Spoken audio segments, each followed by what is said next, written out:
Se você atende uma paciente que está grávida em uma parada cardíaca, você tem segurança na condução dessa paciente?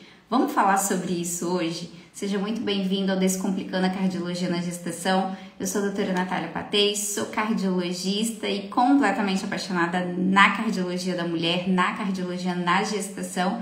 E a gente precisa sim falar sobre isso. É um quadro extremo, raro, mas extremamente grave e que é aquele momento que realmente está nas nossas mãos poder salvar aquela mulher e também aquele bebê. A gente precisa sim falar. Então vamos conversar um pouquinho mais. Seja muito bem-vinda a todo mundo que está chegando. Desculpa pelo pequeno atraso, mas no fim das contas está dando tudo muito certo.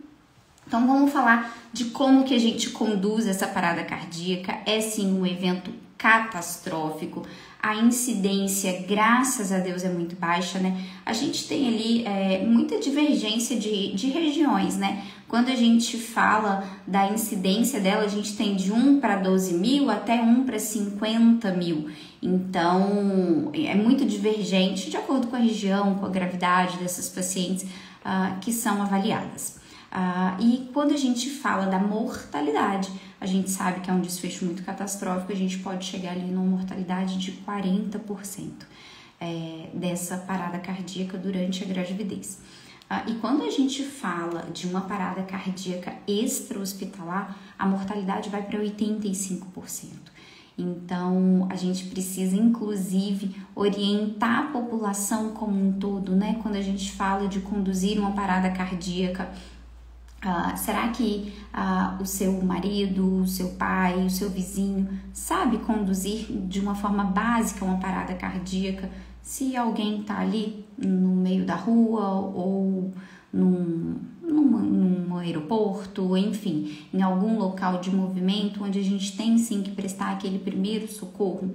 Eu sei que muita gente tem dúvida nessa condução básica ali de suporte de vida, e isso é muito importante. A gente precisa sim educar a população para esse atendimento.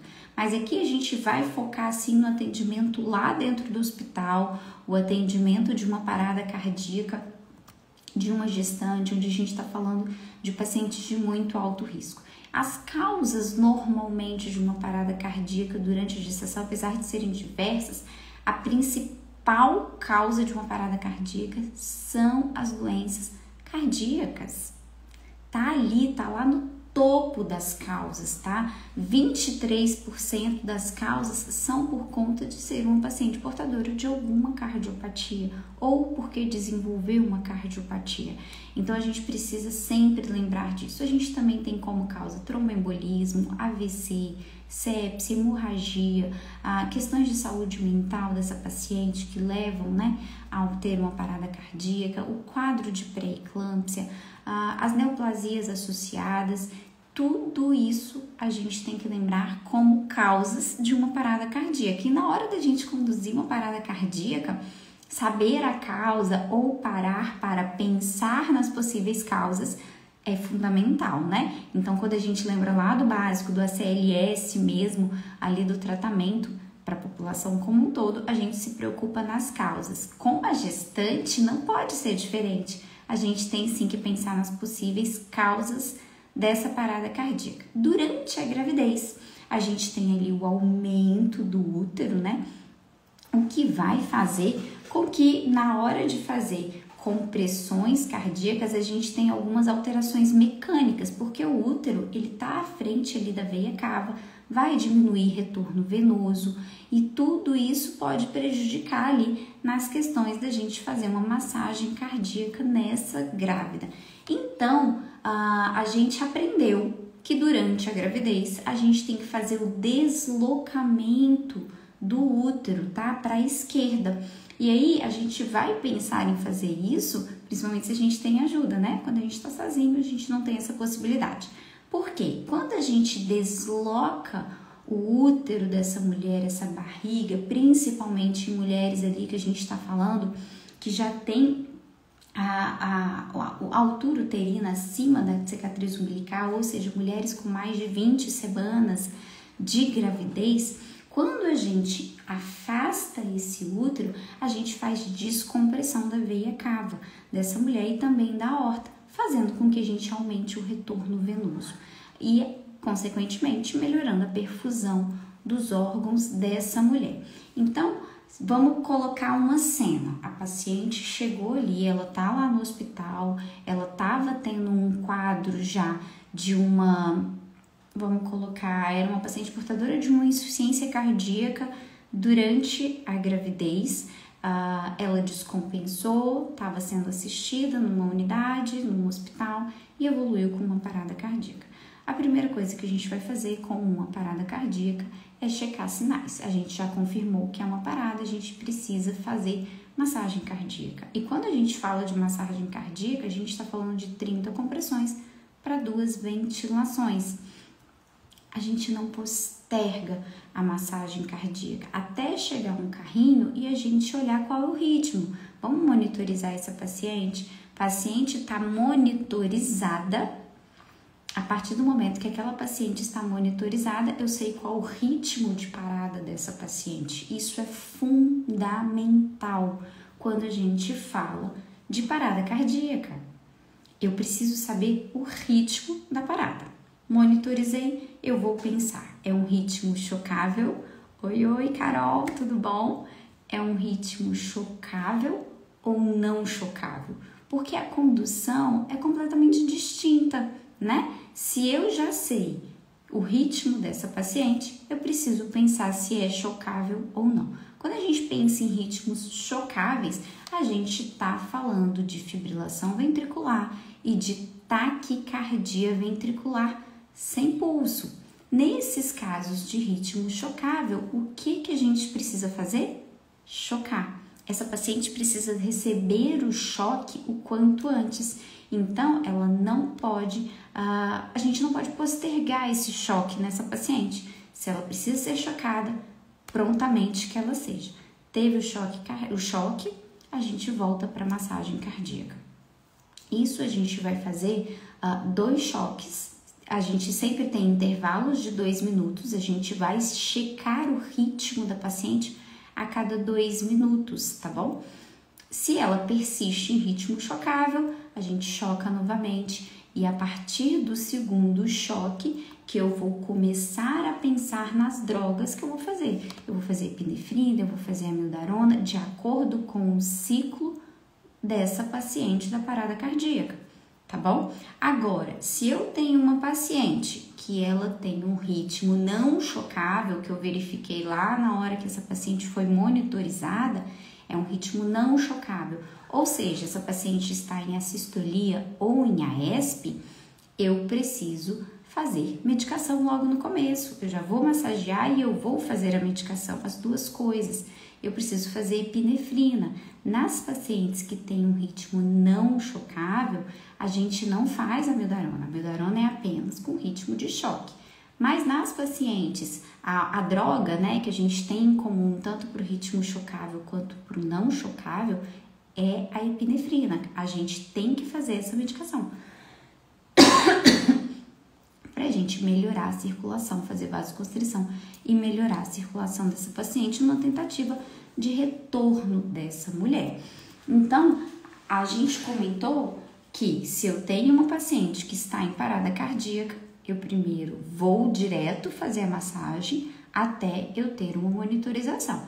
A partir do momento que eu tenho essa paciente monitorizada, lembrando que a gente está falando de uma paciente no hospital, tá? Não é uma paciente que está no meio da rua, não. A gente já está lá prestando assistência para essa paciente, uma assistência avançada, tá bom?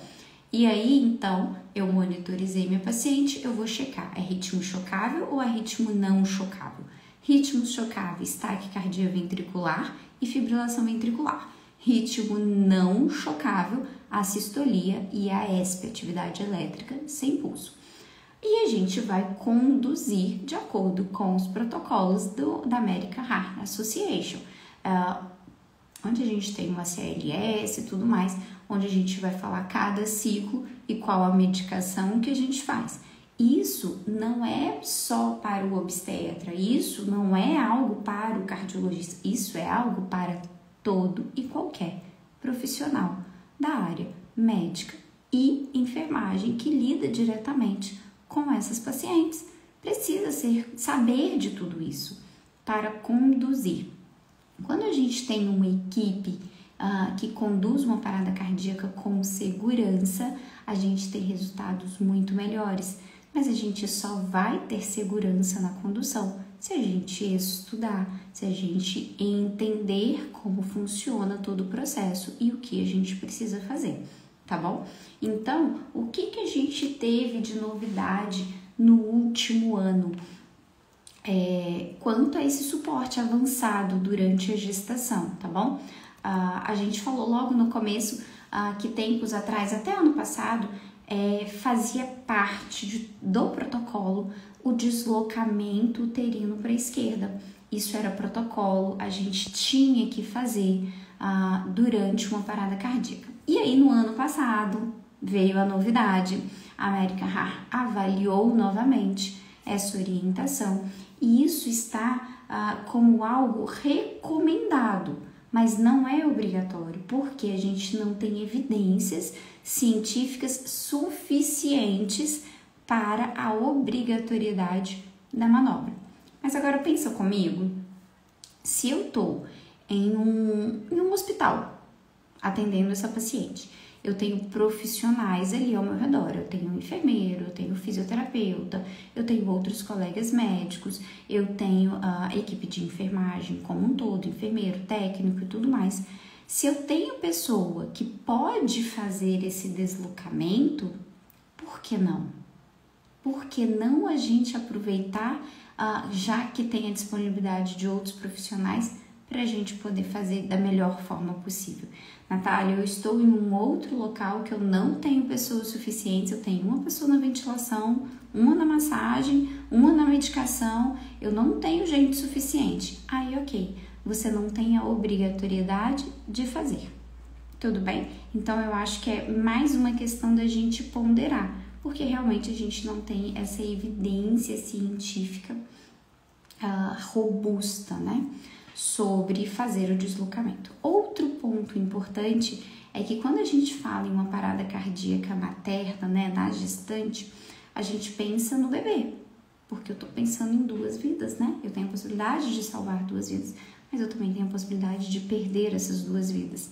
E aí, quando a gente pensa no bebê, a gente fala assim, preciso fazer o parto, eu preciso que esse neném nasça. Então, o recomendado era que esse bebê nascesse em até 4 minutos, tá bom? Que é o que a gente chama de cesárea perimortem. Hoje em dia, a gente também não há evidências suficientes para falar um número. Olha, tem que nascer com 4 minutos. Não, esse bebê, ele tem que nascer o quanto antes, tá? Porque essa mulher está numa parada cardíaca. Se ela está numa parada cardíaca, consequentemente, esse bebê também não está recebendo fluxo, não está recebendo oxigenação. Então, o quanto antes a gente retira esse bebê, melhor, tá? Esse feto. Principalmente quando a gente está falando ali de mulheres depois do 2º trimestre de gestação, da segunda metade da gravidez, que é aquela que a gente havia comentado, mais de 20 semanas, onde a gente já vê acima da cicatriz umbilical ali, aquela barriga. Outra possibilidade é o uso do ECMO nessas pacientes gestantes. Isso é uma possibilidade sim no tratamento, quando elas estão numa parada cardíaca, de fazer o uso do ECMO. E se ela está fazendo uso ali, se é um quadro de uma pré-eclâmpsia, por exemplo, ela está naquele momento fazendo uso de sulfato de magnésio e evoluiu com uma parada cardíaca, a gente tem que parar o sulfato de magnésio, tá? Vale lembrar isso, tá bom? Me conta aí se tem alguma dúvida do que a gente conversou. O algoritmo de parada cardíaca, a gente precisa sim estar relembrando. Eu sei que tem muitos profissionais que estudaram, mas agora já tem um tempinho que não revê, esqueceu. É normal esquecer. A gente precisa estar relembrando o algoritmo, tá? Então, teve uma parada cardíaca num ritmo chocável, eu vou fazer o choque.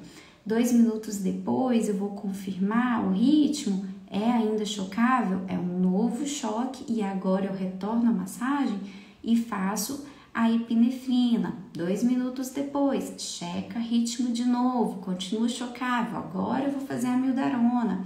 Então, toda a sequência tem que ser revisitada. A gente fala muito sobre isso no curso. A gente conseguiu fazer um esqueminha para que todo mundo conseguisse ali realmente aprender e muitas vezes decorar também, né?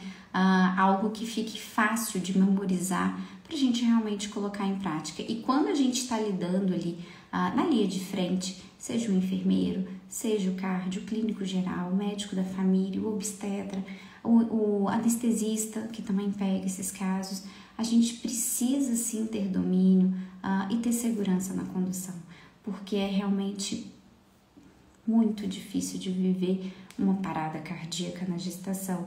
Ali é uma mãe, é uma esposa, normalmente é uma mulher muito nova, né? Na idade de gestar, então é realmente uma dor muito grande.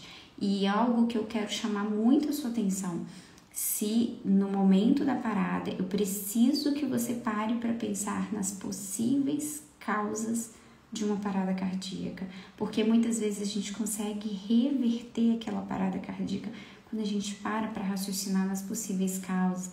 Às vezes é um tromboembolismo e a gente consegue correr e tratar de forma adequada. Enfim, as possibilidades existem, tá? De tratamento durante essa parada cardíaca, mas quando a gente pensa num algoritmo sendo seguido de forma correta, é o melhor que a gente pode fazer para aquela paciente naquele momento. Perder uma paciente gestante por uma parada cardíaca é uma dor imensurável, mas também saber que você fez o seu melhor, que você sabia o que você estava fazendo, que você tinha segurança na condução, com certeza vai te trazer um conforto gigantesco. Então eu acho muito importante a gente falar sobre esse tema, a gente relembrar a importância de uma condução de uma parada cardíaca da forma mais segura, mais eficaz realmente, porque a gente está lidando com 2 vidas. Me conta aí se vocês têm alguma dúvida do que a gente conversou. É um assunto muito específico realmente para o pessoal que está na linha de frente ali, tratando dessas gestantes. É um atendimento muito mais hospitalar, né? O pessoal também da ambulância também tem esse atendimento, mas é algo realmente muito específico. Não é algo normalmente que a população está acostumada a ouvir. Falar de parada cardíaca não soa de uma forma tão tranquila para quem não é da área. Eu entendo isso muito bem, mas a gente também precisa levar o grave, os desfechos que não são tão legais, para a gente poder tentar minimizá-los. A gente levar a educação, levar a informação para a gente minimizar esses desfechos também, tá bom? Vamos ficar por aqui. Caso você tenha alguma dúvida, pode me chamar, eu vou ter um prazer enorme de compartilhar com você. Natália, cesárea pós-mortem seria recomendada a partir de qual idade gestacional? A partir de 20 semanas de gravidez. Quando a paciente está ali, pergunta da Maria Carolina, quando a gente está com uma paciente onde a gente vê já cicatriz, a barriga, né, o útero, acima da cicatriz umbilical, a gente já pode. Na verdade, segunda metade da gravidez, tá bom? A gente já pode fazer. É a indicação. Deu para entender aí, Maria? Me conta. Então, cesárea pós-mortem é aquela que a gente vai fazer com a mãe ali em parada cardíaca, pra gente poder tentar salvar a vida daquele bebê, tá bom? E aí a gente faz em até 20 semanas de gravidez, após 20 semanas de gravidez. Ótimo, muito bom. Já vou avisar, Maria Carolina, lá no curso, a aula de parada cardíaca tá impecável. Assiste que vale a pena, tá bom? Muito do que a gente conversou hoje, mas a gente vai falar de uma forma muito mais detalhada, de protocolos e tudo mais. Obrigada por estar aqui, tá bom? Obrigada, gente. Até o nosso próximo encontro, 2 vezes por semana, domingos e quintas-feiras. A gente tá fazendo live às 8h20, às 20h30, pra gente descomplicar a cardiologia na gestação, pra gente levar mais informação para todo mundo sobre esse assunto. Tá bom? Tchauzinho, até o próximo encontro. Até!